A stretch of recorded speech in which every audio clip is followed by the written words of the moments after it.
Good morning सब लोगों को। बहुत ज़्यादा बारिश हुई, इतनी ज़्यादा बारिश हुई कि मजबूरी में मुझे क्लास को ऑनलाइन ले जाना पड़ा। वैसे सब लोगों को मालूम है कि मुझे ऑफलाइन क्लास ही पसंद है, बच्चों के साथ इंटरेक्ट करना, बहुत लोगों के साथ घुलना मिलना। एक साथ 200 400 500 भी बच्चे रहे या 2000 4000 5000 भी बच्चे रहें तो क्या ही फ़र्क पड़ता है, लेकिन मजबूरी है कि इतनी हेवी बारिश हुई कि अलग से समस्या हो गई। और दूसरी चीज़ क्या है, एक और समस्या ये आई कि जो इंद्रव्रज है, एक ऐप है, उसका अलर्ट आ गया कि आप बाहर ना निकलें क्योंकि बाहर में वज्रपात का खतरा है। तो वज्रपात के खतरे को देखते हुए हमने ये सोचा कि बच्चे भी ना आएँ और हम भी जो है ऑनलाइन क्लासेस लें। तो ऑनलाइन क्लासेस को अपने अनुसार से बच्चे देखेंगे।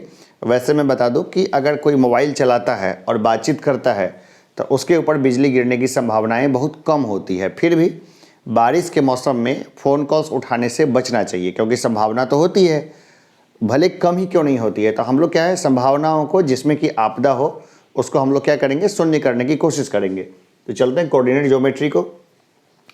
तो कोऑर्डिनेट ज्योमेट्री में इसको देख रहे होंगे, इस फिगर को, ठीक है। ये क्या है, ये हमारा है एक्स एक्सिस। इधर एक्स एक्सिस क्या होता है, पॉजिटिव, सब पॉजिटिव साइड में जाएगा, सब पॉजिटिव जाएगा, ठीक है। ये हमारा है, ये भी एक्स एक्सिस ही है, लेकिन हम लोग क्या है, इसको एक्स डैश इसको लिखेंगे, एक्स डैश, क्योंकि इस 0 पॉइंट के बाद जो बायां आएगा ना, वो हमारा क्या होगा, निगेटिव होगा। तो ये सब हम लोग काफ़ी ज़्यादा पढ़ चुके हैं, बहुत बार पढ़ चुके हैं, तो कुछ अनहोनी नहीं है, ठीक है। इधर आएगा तो क्या आएगा, सब निगेटिव आएगा। ये ऊपर है हमारा, ये रहा हमारा वाई एक्सिस, ये क्या होगा, सब पॉजिटिव आएगा। फिर एक है ये शून्य है ना, 0, इसके बाद जो नीचे आएगा ना, ये क्या आएगा, सब निगेटिव आएगा, ठीक है। ये एकदम बेसिक चीज़ है कोऑर्डिनेट ज्योमेट्री का, कुछ अनहोनी नहीं है। सब लोगों ने कभी ना कभी इस तरह के ग्राफ्स को देखा होगा अभी तक। अगर 9th में अगर पढ़ रहे हैं, 9th के बच्चे तो, और 9th अगर पढ़ चुके हैं तो इनको देखा होगा हम लोग। तो बेसिक्स हम लोग देखेंगे कि भाई अब जो कोऑर्डिनेट ज्योमेट्री है, ठीक है ना, वो आखिर आया कहाँ से और कब आया। तो हम लोग देखते हैं रेने देकार्तेज को। ये जो फोटो देख रहे हैं ना, ये है रेने देकार्तेज। इन्होंने एक खोज की थी। कौन थे ये, फ्रेंच थे। कहाँ के रहने वाले थे, फ्रेंच थे। कहाँ के थे, फ्रेंच थे, ठीक है। ये सब तो मैथमेटिक्स एग्जाम्स में नहीं पूछे जाते हैं, लेकिन कई बार जैसे लोग सीनियर लेवल के कॉम्पिटिटिव एग्जाम्स दे रहे होते हैं तो वहाँ पे ये सवाल आ जाते हैं और तब लोग बोलते हैं, अरे भाई ये कहाँ से आ गया सवाल, ये सवाल तो देना नहीं चाहिए था। क्यों नहीं देना चाहिए था भाई, क्योंकि उनको लगता है कि ये सवाल इसलिए नहीं देना चाहिए था क्योंकि ये सवाल तो कहीं मिलता नहीं है। मेरे बच्चों, जब आप स्कूलिंग अच्छे करेंगे ना, तो वहाँ पर आप देखेंगे कि लगभग आपकी सारी समस्याओं का सॉल्यूशन अच्छी स्कूलिंग में है, ठीक है। तो हम लोग देखते हैं, स्कूल में हम लोग पढ़ चुके हैं कि रेने देकार्तेज कोऑर्डिनेट ज्योमेट्री से संबंधित है। बॉर्न कब हुए, मार्च 31 1596 को इनका जन्म हो गया। बाप रे, बहुत पहले। और कब मर गए ये, 11 फरवरी 1650 को ये मर गए, ठीक है। 11 फरवरी 1650 को इनकी डेथ हो गई, ठीक है। अब वो देखिए, René Descartes was a French philosopher, mathematicians and scientist, dubbed the father of modern Western philosophy. Much of subsequent Western philosophy is a response to his writing, which are studied closely to these days. ये देखिए, ये एक philosopher थे, ठीक है। अब philosopher कौन लोग होते हैं, फिलोसफर का मतलब ये नहीं जो फिलोसफी झाड़े, अपने यहाँ गलत चीज़ है। फिलोसफर होते थे ऐसे लोग जो मल्टी टैलेंटेड होते थे, यानी उनमें कई तरह के टैलेंट होते थे। वो एक साथ डॉक्टर भी होते थे, मैथमेटिशियन भी होते थे, और बहुत सारा आर्टिस्ट भी होते थे, बहुत सारा चीज़ होते थे फिलोसफर। और इसके अलावा जीवन का इनका नज़रिया भी बहुत, जीवन देखने का नज़रिया भी बड़े शानदार तरीके का होता था। तो ये सब होते थे फिलोसफर्स लोग। आजकल के समय में फिलोसफी की परिभाषा और सोचने समझने की बात ही पूरी बदल गई है। फिलोसफर कहना, फिलोसफर होना अपने आप में एक सम्मान रहा है, ठीक है। तो चलिए, मैं भी कोशिश करता हूँ फिलोसफर बनने की, है ना। अब कोई तारीफ़ नहीं कर रहा तो खुद की तारीफ़ खुद करनी चाहिए, ठीक है। अब इसमें देखते हैं हम लोग क्या था। इसमें हम लोग देखते हैं क्या, हम लोग देखते हैं फ्रेंच मैथमेटिशियन थे और इनकी फर्स्ट पब्लिश्ड जो हुई थी किताब या जो कुछ उस समय कहा जाए उसका नाम था ला ज्योमेट्री। देखिए ये ला ज्योमेट्री है ना, यहीं से ज्योमेट्री हमारा जो है निकल के आता है। कब पब्लिश हुई थी? 1637 में। अब क्या है ना कि ये क्या किए कि अलजेब्रा का यूज़ किए ज्योमेट्री को पढ़ने में। गजब का चीज़ देखिए है ना, use algebra in study of geometry, है ना। और क्या निकालिए? Cartesian coordinate. और क्या निकाले? Represented lines and curves by algebraic expressions. ये लाइंस और ये जो कर्व है ना, इस सब को निकालने में क्या है, अलजेब्राइक एक्सप्रेशंस का यूज़ किए। एकदम सिंपल है, अलजेब्रा तो कुछ है ही नहीं। जो हमारे बच्चे पढ़ रहे हैं, इवन वो यशराज ही क्यों ना हो, उसको भी बेसिक अलजेब्रा आता है, बहुत अच्छे तरीके से आता है और आना भी चाहिए, ठीक है। अब ये सब क्या है, ये जो है ये सब चीज़ है, ये किसका है? ब्रांच है कोऑर्डिनेट ज्योमेट्री का। तो कोऑर्डिनेट ज्योमेट्री का जो ब्रांच है वो इन सारी चीज़ों से मिलके बना है। कोऑर्डिनेट ज्योमेट्री बहुत ज़रूरी है किसी के लिए भी, बेसिक्स कम से कम हम लोग हमेशा यूज़ करते हैं अपने घरों में भी, बहुत जगह पे कोऑर्डिनेट। मुझे बताओ कि घर में कहाँ कहाँ कोऑर्डिनेट ज्योमेट्री का इस्तेमाल करते हो, फिर मैं आगे बताऊंगा।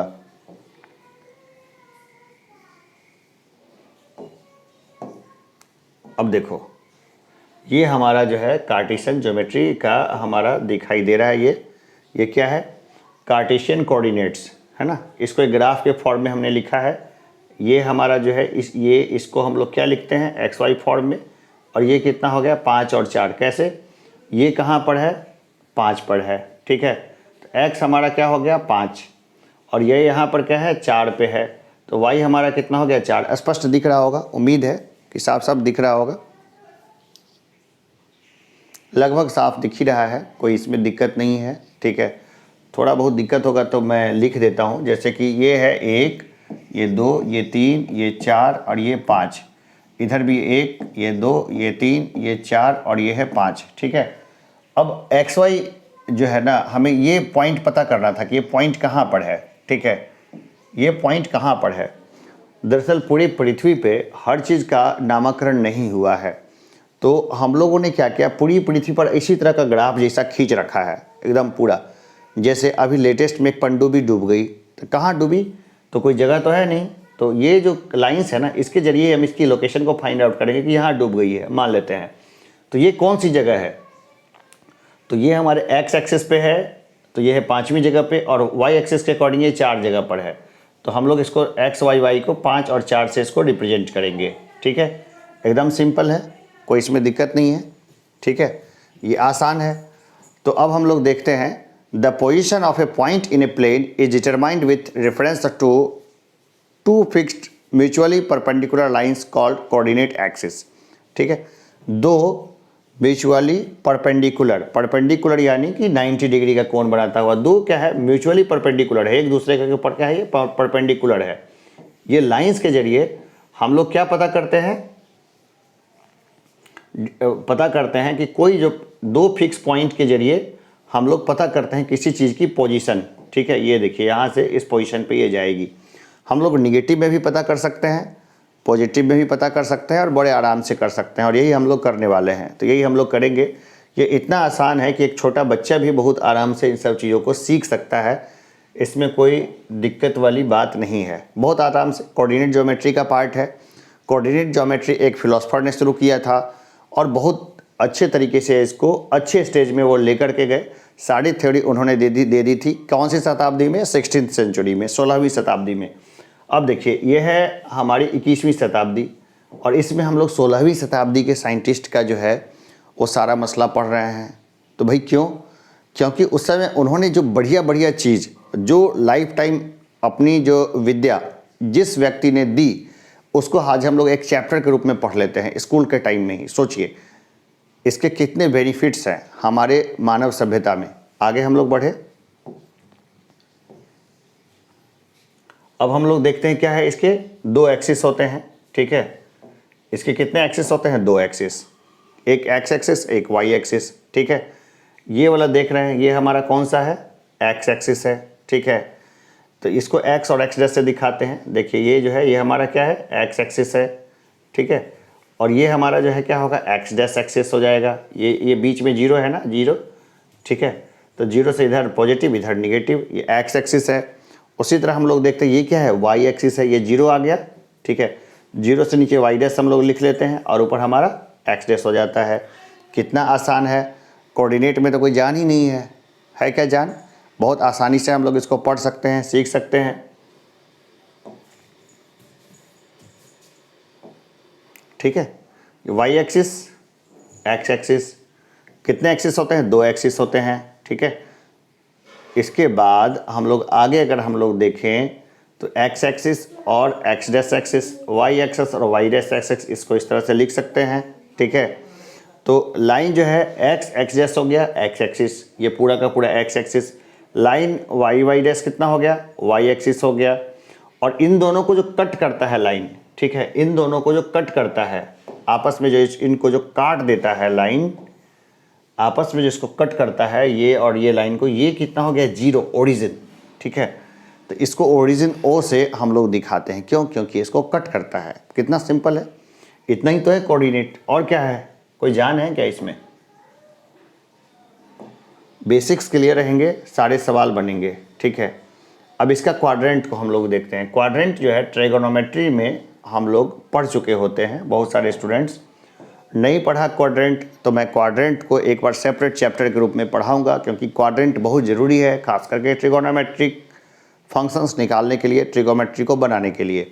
तो हम लोग देखते हैं, ये हो गया हमारा फर्स्ट क्वाड्रेंट, ये पहला, ये जो है ना ये वाला हिस्सा, ठीक है, ये एक्स है और इधर वाई है, तो ये पॉजिटिव एक्स और पॉजिटिव वाई, और ये जो हिस्सा हो गया ये हमारा फर्स्ट क्वाड्रेंट हो गया। अब हमारा ये देखते हैं, ये निगेटिव एक्स और पॉजिटिव वाई, ये क्या हो गया, हमारा सेकेंड क्वाड्रेंट हो गया।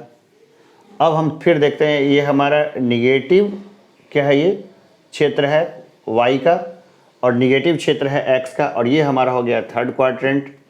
अब ये देखते हैं, निगेटिव हमारा है वाई का, और पॉजिटिव है एक्स का, और ये है फोर्थ क्वाड्रेंट। इतना कुछ करने की ज़रूरत नहीं है, एक लाइन खींचा, first quadrant, second quadrant, third quadrant और फोर्थ क्वाड्रेंट। तो इस क्वाड्रेंट का जो कॉन्सेप्ट है, इसका हम लोग इस्तेमाल कई जगह पे करते हैं, बहुत सारी जगहों पे करते हैं, और ये हमें करना आना चाहिए बहुत अच्छे तरीके से, ठीक है। अब हम लोग देखते हैं साइन कॉन्फिडेंशियल को, अभी हमने बता रखा है, अभी तुरंत बताया है मैंने कि कैसे क्वाड्रेंट में हम लोग साइन को कैसे हम लोग देखते हैं। तो पहला क्वाड्रेंट है तो दोनों पॉजिटिव है, एक्स को और वाई दोनों पॉजिटिव है। सेकेंड क्वाड्रेंट में हम लोग देखते हैं कि एक्स क्या है, निगेटिव है, और वाई क्या है, पॉजिटिव है, अभी मैंने यही बोला था। थर्ड क्वाड्रेंट में क्या है, दोनों निगेटिव है, ठीक है। और फोर्थ क्वाड्रेंट में क्या है, एक पॉजिटिव है, एक्स पॉजिटिव है, वाई निगेटिव है। अब ये जो कॉन्सेप्ट है, इस कॉन्सेप्ट का हम लोग इस्तेमाल करते हैं, खास करके ट्राइगोनोमेट्री के जो सवाल होते हैं उसको बनाने के लिए हम लोग इस कॉन्सेप्ट का एकदम अच्छे तरीके से यूज़ कर लेते हैं। क्वाड्रेंट का बहुत आसान है, बहुत अच्छा भी लगता है, जब हम लोग इसको बनाते हैं तो एकदम अलग दुनिया में अलग आनंद दे जाता है। तो ये क्वाड्रेंट का जो कॉन्सेप्ट है ना, ये क्वाड्रेंट का कॉन्सेप्ट हर किसी को आना ही चाहिए। क्वाड्रेंट का जो कॉन्सेप्ट है, ये जितना लोग इसको सीख के रखेंगे अच्छे तरीके से, उतना ही अच्छा है, उतना ही बढ़िया है, ठीक है। पहले सीख के रखते नहीं हैं, फिर बाद में अलग अलग तरह की समस्या आती है, फिर बोलते हैं सर ये कैसे आया, ये समझ में नहीं आया। अरे समझ में इसलिए नहीं आया कि भाई तुमने क्वाड्रेंट वाला कॉन्सेप्ट मिस कर दिया। तो क्या है कि कोई क्वाड्रेंट का कॉन्सेप्ट मिस नहीं करना है। ये मत समझ लेना कि मैं 10th में हूँ तो 9th का क्यों पढ़ूँ, या 8th में है तो 9th का क्यों पढ़ूँ। सारी मैथमेटिक्स जाके एक ही जगह पे मिलती है, और सारे मैथमेटिक्स के कॉन्सेप्ट है कॉम्पिटिटिव एग्जाम्स में यूज होते हैं, ठीक है। तो कोई क्लास वाइज जो है मैथमेटिक्स को बांटा नहीं जा सकता है, बांटा गया भी नहीं है, ठीक है। अब ये तो बेवकूफ़ टीचर हैं कई जगह पे, जो बच्चों को बोलते हैं कि ये तो 8वां का चीज़ है, 9वां में क्यों पढ़ रहे हो, चलो 9वां का चीज़ है, इसको 10वां में क्या पढ़ना। लेकिन देखो, मैथमेटिक्स के कुछ कॉन्सेप्ट्स हैं, वही आएंगे तो आगे बढ़ पाओगे, और वो आना बहुत आसान है, कोई मुश्किल है नहीं। तो हम लोग उसको देखते चलेंगे, ठीक है। आगे हम लोग बढ़ते हैं, आगे देखते हैं coordinate of each points E, F, G, H and from the figure, ये इसको निकालना है, ठीक है ना। अलग अलग जो है इसको निकालना है। तो कैसे निकालेंगे इसको? एकदम सिंपल तरीके से पहले हम लोग क्या देखते हैं, ई को देखते हैं। ई का हम लोग कोऑर्डिनेट निकालते हैं। ये ई है ना, इसका ई का हम लोग कोऑर्डिनेट निकाले तो ये एक्स कहाँ पर है, ये 1 पे है, एक्स कहाँ है 1 पे है, और वाई कितना है 5 पे है। ठीक है, तो इसका कोऑर्डिनेट क्या होगा 1 और 5 है ना, यहाँ दिया हुआ है 1 और 5 इसका कोऑर्डिनेट है। ठीक है, हम लोग एफ को देखते हैं, एफ। ठीक है, एफ फिगर को हम लोग देखें, एफ में क्या है, एक्स क्या है हमारा 4 है, और वाई कितना है ये 3 है। ठीक है, तो ये कितना हो जाएगा इसका कोऑर्डिनेट 4 और 3, एक्स वाई कितना होगा 4 और 3, ये क्या है एक्स और ये है वाई। ठीक है, पहले एक्स को लिखते हैं फिर वाई को लिखते हैं, फिर हम लोग अगला देखते हैं, अगला कौन सा फिगर को देखते हैं, जी को देखते हैं। ये हमारा रहा जी। ठीक है, एक्स का कहाँ है हमारा है 6 और वाई कितना है -3, तो ये देखो ये 6 और -3। ठीक है, फिर देखते हैं हम लोग टी को देखें तो एक्स हमारा कितना है, ये एक्स हमारा कितना है 4 और वाई कितना है -3, तो ये कितना हो जाएगा 4 और -3। एच कितना होगा, एच ये रहा हमारा एच। ठीक है, एच में एक्स कितना है तो -4 पे है, वाई कितना है -5 है, तो ये देखो -4 और -5 है। अब एस को देखते हैं। ठीक है ना, एस कहाँ पर है, बिंदु है, देखो ये रहा हमारा एस। एस कहाँ पर है तो देखो सबसे पहले एक्स को देखो, एक्स है -5 पे, -5, और वाई कितना है 3 पे है, तो -5 3 यहाँ पर है। कई बार लोग इसको ऐसे भी लिखते हैं और कई बार चार्ट बना के लिखते हैं, और इसमें हम लोग 0 0 से ओरिजिन यहाँ से लेकर के अलग अलग चीज़ों को स्पेसिफाई करते हैं। इतना ही तो है कोऑर्डिनेट। इसी कोऑर्डिनेट का इस्तेमाल कर करके बड़े बड़े जहाज़ समुद्र में अपना रास्ता ढूंढ लेते हैं। इसी का इस्तेमाल करके हम लोग बहुत सारे लोकेशंस का पता कर सकते हैं। और सबसे बड़ी बात है कि बनाने में जो आनंद आता है मैथमेटिक्स बनाने में, उसकी तो बात ही अलग है। जो मैथमेटिक्स बनाने में आनंद आता है तो कुछ और करने का मन ही नहीं करता। देखो एक क्वेश्चन देख लो, बढ़िया क्वेश्चन है। ठीक है, इस क्वेश्चन को यहीं हम लोग देख लेंगे। क्वेश्चन क्या कहता है, on which quadrant on axis do the following points लाई, कि भाई किस क्वाड्रेंट में ये फॉलोइंग पॉइंट्स लाई होगा। जैसे 5 और 3 ये दोनों पॉजिटिव है, ये एक्स और ये वाई दोनों पॉजिटिव, कहाँ होगा फर्स्ट क्वाड्रेंट में होगा। अब दूसरा देखो है ना, ये क्या है एक्स और वाई, एक्स क्या है निगेटिव है और वाई पॉजिटिव है, तो सेकेंड क्वाड्रेंट में होगा। अब ये देखो तीसरा, देखो ये एक्स है और वाई है, -x -y, तो कौन सा क्वाड्रेंट हो गया -3 -6, थर्ड क्वाड्रेंट में हो गया। अब ये देखो 2 और 5, ठीक है, पहले नीचे मत देख लेना, पहले ना नीचे मत देख लेना। तो यहाँ पर क्या है, ये x है और ये y है, x क्या है पॉजिटिव है, y क्या है निगेटिव है, तो क्या होगा फोर्थ क्वाड्रेंट में हो जाएगा ये। ठीक है, इसी तरह 0 और 4 है, तो ये x है 0 और y है 4। अब ये तो गजब हो गया। ठीक है, तो ये कहाँ होगा, ये सिर्फ होगा ऑन वाई एक्सिस। ये क्या होगा, अगर x 0 हो गया तो ये है वाई एक्सिस पे। और यहाँ पर देखो ये -3 क्या है, -3 है x और y कितना है 0 है, तो ये कितना हो जाएगा x एक्सिस पे होगा। ठीक है, लेकिन कहाँ निगेटिव x डैश इसको बोल सकते हैं, वहाँ पर होगा। ठीक है, किस पे होगा x एक्सिस पे होगा, और कहाँ पे होगा निगेटिव वाले पे। ठीक है, समझ गए बात को, सारी चीज़ें समझ गए। कोई दिक्कत देख लो भाई, कोई दिक्कत हो ज़रूर बताना, है ना। पूछने में कभी हिचकना नहीं, पूछने में कभी नहीं हिचकना, कभी शर्माना नहीं। तो ये हमने देखा बेसिक कोऑर्डिनेट को। इस कोऑर्डिनेट का हमने देखा कि कोऑर्डिनेट कहाँ से ओरिजिनेट हुआ, कोऑर्डिनेट का कैसे हम लोग देखते हैं। ये कोऑर्डिनेट ज्योमेट्री हम लोग 12th क्लास में फिर से देखेंगे, और 12th क्लास में जो हम लोग देखेंगे ना, तो बस थोड़ा सा एडवांस लेवल पे देखेंगे और आनंद आ जाएगा। तो ये बेसिक कॉन्सेप्ट जो है ना, हमेशा एकदम क्लियर रहना चाहिए, इसमें फंसने का बात ही नहीं होना चाहिए। जितना अच्छा कॉन्सेप्ट उतने अच्छे से सवाल बनेंगे। और हिंदी में भी सब चीज़ों को मैं कन्वर्ट कर रहा हूँ धीरे धीरे, थोड़ा सा टाइम लगेगा। गूगल से मैं सीधा कन्वर्ट कर सकता था, लेकिन उससे बहुत सारी समस्याएं हो सकती थी, तो मैंने अभी थोड़ा सा इसमें अलग फंडे अपनाए हैं। तो इस सब के बारे में हम लोग जानकारी और हासिल करते रहेंगे। अभी के लिए हम लोग इतना ही रखते हैं, और फिर हम लोग मिलते रहेंगे लगातार ही।